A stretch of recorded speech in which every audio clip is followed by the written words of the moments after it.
Hello friends, வணக்கம். இன்றைக்கி நம்ம வீட்டிலையே இன்ஸ்டண்ட்டாக எப்படி ரசம் பொடி தயாரிக்க போகிறதுங்கிறது தான் பார்க்க போகிறோம். இந்த ரசப்பொடி போட்டு நீங்கள் ரசம் செய்யும்போது ரசம் ரொம்பவே டேஸ்ட்டாக இருக்குங்க.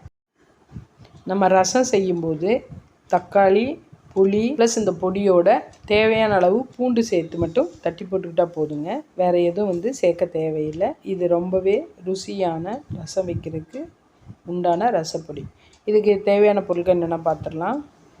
முதல்ல சீரகம் 1 கப் எடுத்துக்கோங்க. அதில் பாதி அளவுக்கு மல்லி எடுத்துக்கோங்க. அப்புறம் அதே அளவுக்கு மிளகு எடுத்துக்கோங்க. அப்புறம் இதில் கால் பங்கு அளவுக்கு அதாவது சீரகத்தினுடைய கால் பங்கு அளவுக்கு துவரம்பருப்பு எடுத்துக்கோங்க. நான் 10லேருந்து ஒரு 12 மிளகாய் எடுத்திருக்கேன். ஒரு மஞ்சள் கொம்பு மட்டும் எடுத்திருக்கேன். அப்புறமா கொஞ்சமாக கருவேப்பிலை, 2 டீஸ்பூன் வெந்தயம், கொஞ்சமாக பெருங்காயம். இது எல்லாத்தையும் தனித்தனியாக வறுத்துக்கலாங்க. இது தனித்தனியாக வறுத்திங்கன்னா தான், ஏன்னா ஒவ்வொன்றும் ஒவ்வொரு டெம்பரேச்சரில் வறுபடுங்க. அதனால் ஒவ்வொன்றையும் தனித்தனியாக வறுத்து எடுத்துக்கோங்க. இந்த சீரகம் லேசாக அந்த ஸ்மெல் வர்ற வரைக்கும் வறுத்தா போதும். ரொம்ப வறுக்கணுங்கிற அவசியம் இல்லை. சூடு பறக்க லேசாக வறுத்தா போதும். லைட்டாக அரோமா வரும். அப்புறம் மல்லியும் அதே போல் தான். எல்லாத்தையும் ரொம்ப வறுக்கணுங்கிற அவசியம் இல்லை. லேசாக வறுத்தா போதும். வறுத்துட்டு தனித்தனியாக வறுத்து எடுத்துக்கோங்க. இந்த மாதிரி நீங்கள் ரசப்பொடி செஞ்சு வச்சுக்கிங்க அப்படின்னா, நம்ம ரசம் வைக்கிறதுக்கு டக்குன்னு நம்ம போட்டு வச்சோம்னா இது ரொம்பவே நல்லாயிருக்கும். பாருங்கள், மல்லி இந்த மாதிரி கையில் அமுக்கி விட்டோம்னா பிரியணும் வந்தது.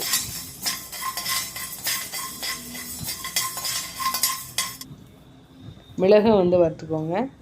மிளகு வறுக்கும் போதே நம்ம ஒரு மஞ்சள் கொம்பு எடுத்து வச்சோம் இல்லைங்களா, அதை நல்லா தட்டிட்டு இதோடு சேர்த்துக்கோங்க. இது மஞ்சள் சிலர் போடுவாங்க, சிலர் போட மாட்டாங்க. விருப்பம்னா போட்டுக்கோங்க.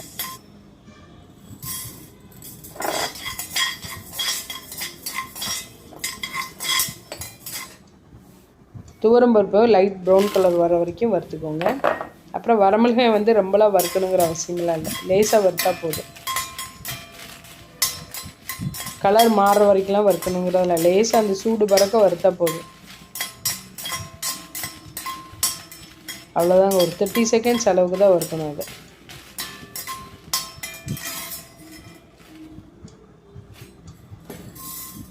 அப்புறம் அதே போல் வெந்தயம்லாம் சீக்கிரம் வறுபட்டுரும்.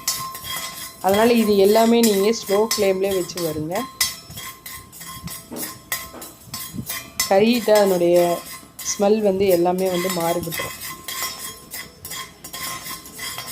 லைட் ப்ரௌன் கலர் ஆனதுமே எடுத்துருங்க அதை. அது பிறகு பெருங்காயம்.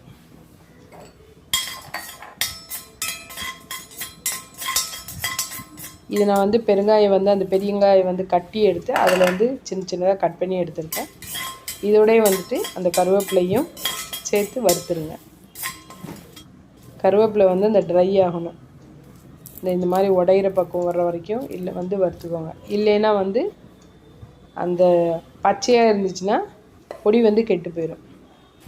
பாருங்கள், இது எல்லாத்தையும் ஒன்றா சேர்த்து கலந்து ஆற வச்சுருங்க. நல்லா ஆற வச்சதுக்கப்புறம் மிக்ஸி ஜாரில் சேர்த்து நல்லா ஃபைன் பவுடராக பொடி பண்ணி எடுத்துக்கோங்க. இது சலிக்கணும்னு அவசியம்லாம் இல்லை. கொஞ்சம் லேசாக குறைன்னு இருந்தால் கூட பரவாயில்ல, நல்லாயிருக்கும் ரசத்துக்கு. அதான்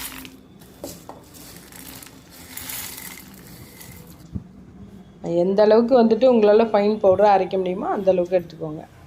எடுத்துகிட்டு அப்புறமா ஒரு பிளேட்டில் போட்டு நல்லா ஆற வச்சுட்டு டப்பாவில் போட்டு, இந்த மாதிரி ஏர்டைட் டப்பாவில் போட்டு, உங்களுக்கு இந்த செய்முறை பிடிச்சிருந்தா நீங்களும் உங்கள் வீட்டில் ட்ரை பண்ணுங்கள். ஃபீட்பேக்கை கமெண்ட் பாக்ஸில் பண்ணுங்கள். இது வரைக்கும் நம்ம சேனலை சப்ஸ்கிரைப் பண்ணலைன்னா சப்ஸ்கிரைப் பண்ணுங்கள். நன்றி, வணக்கம், வாழ்க வளமுடன்.